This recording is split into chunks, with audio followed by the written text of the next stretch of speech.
मित्रों, स्वागत है आपका हमारे YouTube चैनल धर्म संग्रह पर। हम कामना करते हैं कि आप स्वस्थ रहें, सुखी रहें, धनवान रहें। मित्रों, हमारे जीवन में कुछ ऐसे भेद होते हैं जो हमको किसी को नहीं बताने चाहिए, जिनके बताने से हमको बड़े नुकसान का सामना करना पड़ सकता है।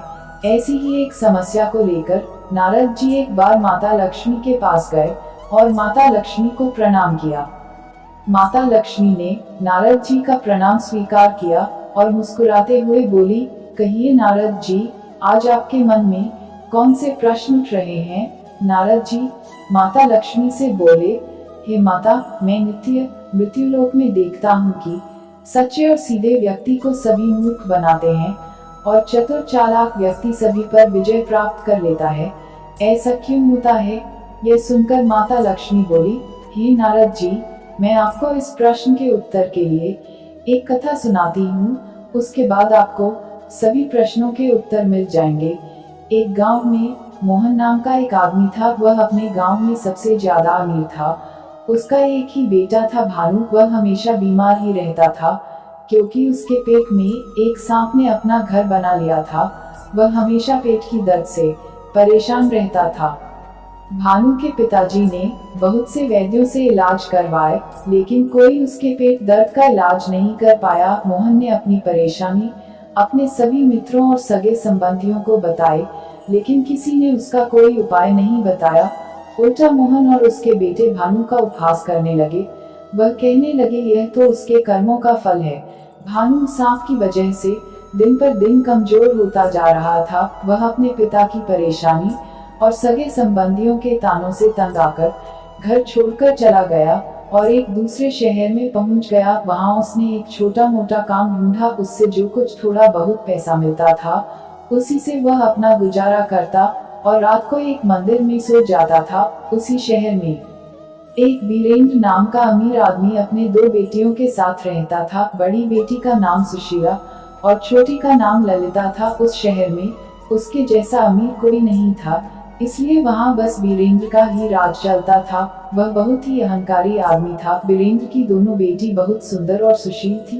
वे दोनों रोज सुबह अपने पिता के पैर छू के आशीर्वाद लेती थी और अपने दिन की शुरुआत करती थी। सुशीला अपने पिता को प्रणाम करके कहती थी, पिताजी, मैं आपकी बहुत आभारी हूँ, क्योंकि आप ही के कृपा से मुझे इस दुनिया के सभी सुख प्राप्त हुए हैं। वीरेंद्र जब इतना सुनता था तो बहुत खुश हो जाता था, लेकिन ललिता अपने पिता को प्रणाम करते समय चुप रहा करती थी। एक दिन वीरेंद्र ने ललिता से पूछा, बेटी, तू प्रणाम करते समय चुप क्यों रहती है?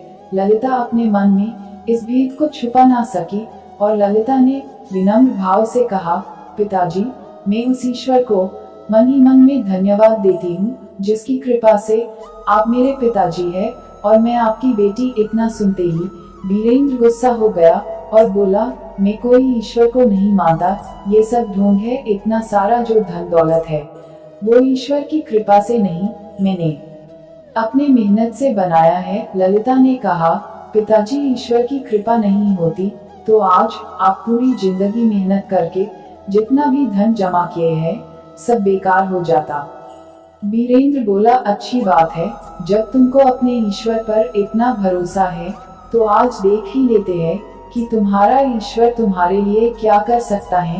वीरेंद्र ने अपने क्रोध पर काबू नहीं किया और उसने अपने नौकरों से बोला, इस लड़की का विवाह किसी भिखमंगे से करवा दो ताकि इसकी औकात समझ में आ जाए। वीरेंद्र के नौकरों ने ललिता के लिए किसी भिखमंगे की खोज शुरू कर दी। एक दिन नौकर भिखमंगे को खोजते खोजते एक जंगल में पहुंचे। वहां एक पेड़ के नीचे भानु भूखे प्यासे सोया हुआ था और एकदम भिखमंगे के जैसा दिख रहा था। वीरेंद्र के नौकरों ने उसको पकड़ लिया और उसके पास ले आए।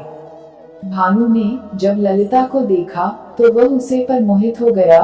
उसने अपनी बीमारी की बात छुपा ली और एक धनवान परिवार से होने की बात ही उन्हें नहीं बताई। वीरेंद्र ने अपनी छोटी बेटी ललिता का विवाह उसी कर दिया। यह देखकर सुशीला ने उसका मजाक उड़ाते हुए कहा, व्यर्थ की बातें करके तुमने पिताजी को गुस्सा दिला दिया था। अभी भी समय है, तू उनसे क्षमा मांग ले। क्या तुझे इतना भी पता नहीं कि किसी बड़े या अपने गुरु समान पिताजी की भावनाओं को चोट पहुंचाना सही नहीं है। ललिता बोली, दुनिया में किसी से डर कर या अपने सुख के लालच में आकर जो व्यक्ति सत्य का साथ देना छोड़ देता है, उनकी ईश्वर भी कोई मदद नहीं करता है और नाराज भी हो जाते हैं। और पिताजी के लिए मेरे मन में आदर का यह अर्थ नहीं है कि मैं उनके अहंकार में भी उनका साथ दूं। अगर मेरे भाग्य में भीख मांगना ही लिखा है तो उनको कौन रोक सकता है। बीरेंद्र ने ललिता और भानु को कुछ पैसे देकर अपने घर से निकल दिया और बोला, तुम अपना मुंह मुझे कभी मत दिखाना। ललिता खुशी खुशी अपने पति के साथ घर से निकल गई, जंगल की ओर चल पड़ी।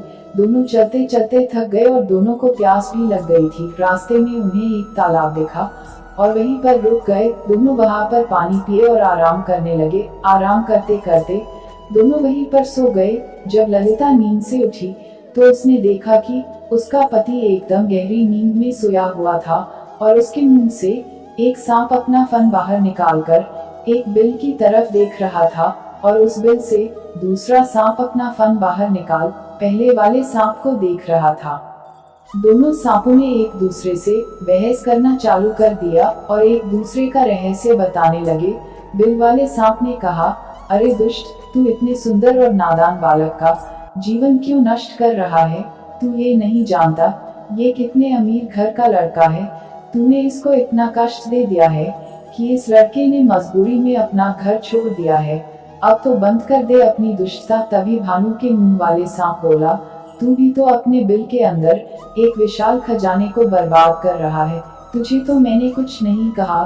तभी बिल वाला सांप बोला, मुझे तो किसी राजा के पूर्वजों द्वारा दिए गया वचन को निभाना है, इसलिए मैं इस खजाने का रक्षा कर रहा हूँ। तो मुंह वाला सांप बोला, अरे तू क्या रक्षा करेगा? कोई आदमी तेरे बिल में बस 2 बाल्टी गर्म पानी डाल दे तो तू मर जाएगा और खजाना भी उसका हो जाएगा। कोई इस रहस्य को नहीं जानता, इसलिए तू अब तक जिंदा है। फिर बिल वाला सांप बोला, तू भी तो इसी कारण जिंदा है मूर्ख, कि तेरा रहस्य कोई नहीं जानता। लेकिन जिस दिन किसी को यह पता चल गया कि पुराने चावल और सरसों का काढ़ा बनाकर इस लड़के को गर्म गर्म पिलाने से तू मर जाएगा, उसी दिन तेरी दुष्टता भी खत्म हो जाएगी। ललिता यह जानकर अचंभित हो गई कि उसका पति किसी अमीर घर का लड़का है। वह जल्दी से बगल के गांव में गई और गांव वालों से मदद मांगी।